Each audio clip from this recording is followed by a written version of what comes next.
After the other night, how important is it that you continue to do what you did with the work rate and the being hard to beat, and without having another 4-hour meeting on a Sunday, how do you go about doing that? Well, it'll be down to the players' attitude. I think what will please the players is the fact that you've got hard evidence of it. So the running stats on Tuesday is the most we've run in any game this season. The sprint distance was more than any other game this season. So they can see the results of what they've done. So they know that they've worked hard. They'll have felt that they've worked hard anyway. But then to get a point on the back of that away from home would, I think, only encourage them to try and do it more. Is it sustainable to do that week in, week out? You have to be fit. Sometimes we've had a set thing that the way we train. Pre-season very demanding, and then we taper down towards the end of the season. Maybe we might have to just keep our foot on the gas a little bit longer if we can try and maintain this a little bit longer. How important is that, sort of, because I know you've prided yourself over the years on how fit your teams have been.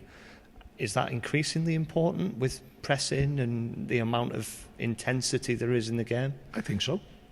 And there'll never be a substitute for running on a football pitch unless they dramatically change the game and make it all into their virtual football. I don't think running can ever go out of fashion. We talked a bit about confidence both before the game the other night and afterwards. It is only a point, but how much of a difference will that make to the mood around the place and the way the players approach games? Well, to build an house, you've got to put the first brick in, haven't you? So, a small step for us, but an important step. It halted the decline of conceding 3 every game, of getting beat the last 5 games. So that's an important step, and we've got to improve. We've got to improve on the ball. We've got to improve in our finishing.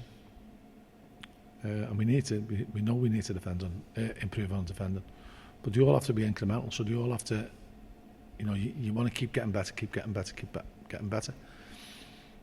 And one thing that can't drop off is you can't decide I'm going to work really hard one week and then not work really hard the next week. Now, we're only talking about this hard work because we had a dramatic drop off against Fleetwood, in my opinion, in the second half. For the bulk of the season, we've run ourselves into the ground. So I can't fault them players for that. And they know that they did drop off on Saturday. And they did something about it on Tuesday. But they've got to keep doing something about it during the games. They can't let that happen again.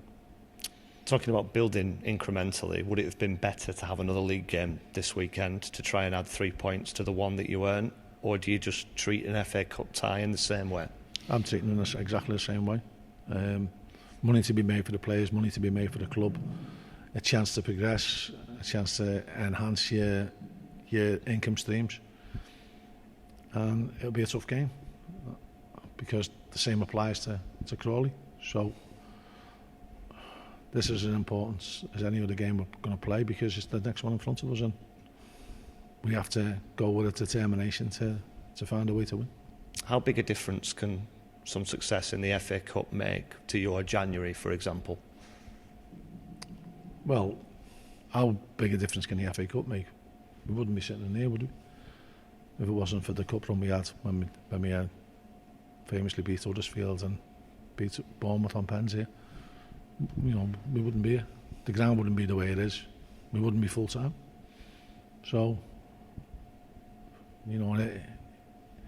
it can make a massive difference. And I remember when we played Colchester, then 3 days before the game, there was queues down Livingston Road for the tickets. Possibly, we've had loads of big games since then, and fans can become a bit blasé. I've never got blasé about it. I still love the thrill of playing in games, and the FA Cup will always be something special to me, myself and Jimmy, because of how much it's developed our club. Prize money-wise, obviously we're not talking about the third round and playing a Premier League team, but to progress a couple of rounds and get to that stage, would that allow you to bring a player in, give a contract out? What are we talking here? Well, initially, the first, if you can win the first one, it possibly get you a player till the rest of the season.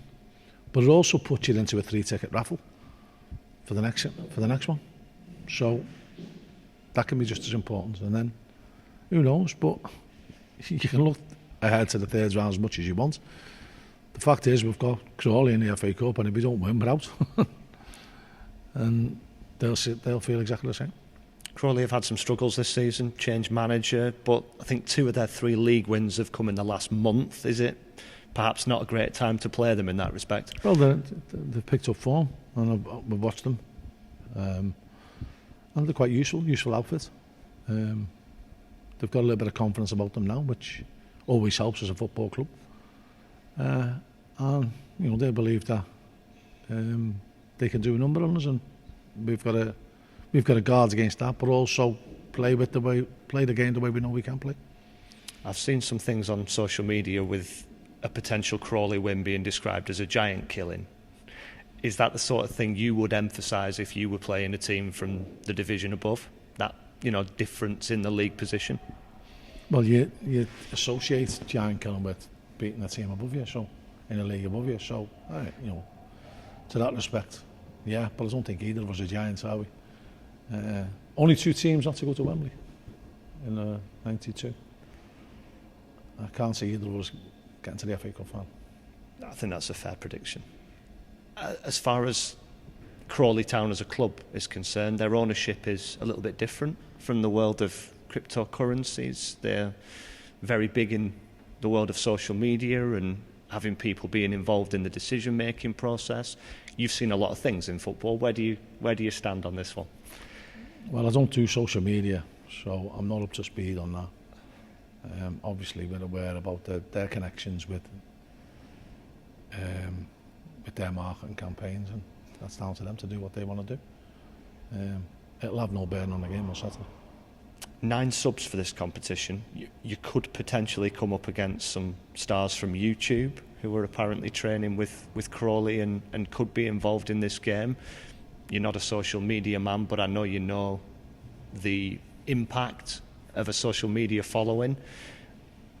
Is that something in the FA Cup to maximise the exposure that you can understand? I can understand any marketing campaign by any club to try and generate income. I'm not against that.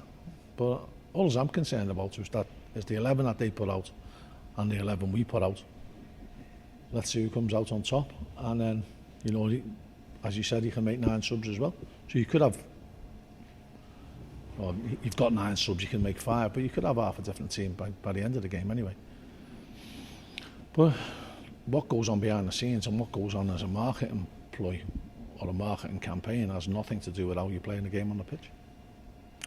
If someone on the substitutes bench isn't a professional footballer, though, what does that say? Does that devalue the competition potentially?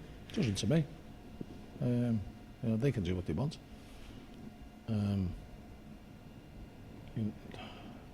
The object of the game is to win, isn't it?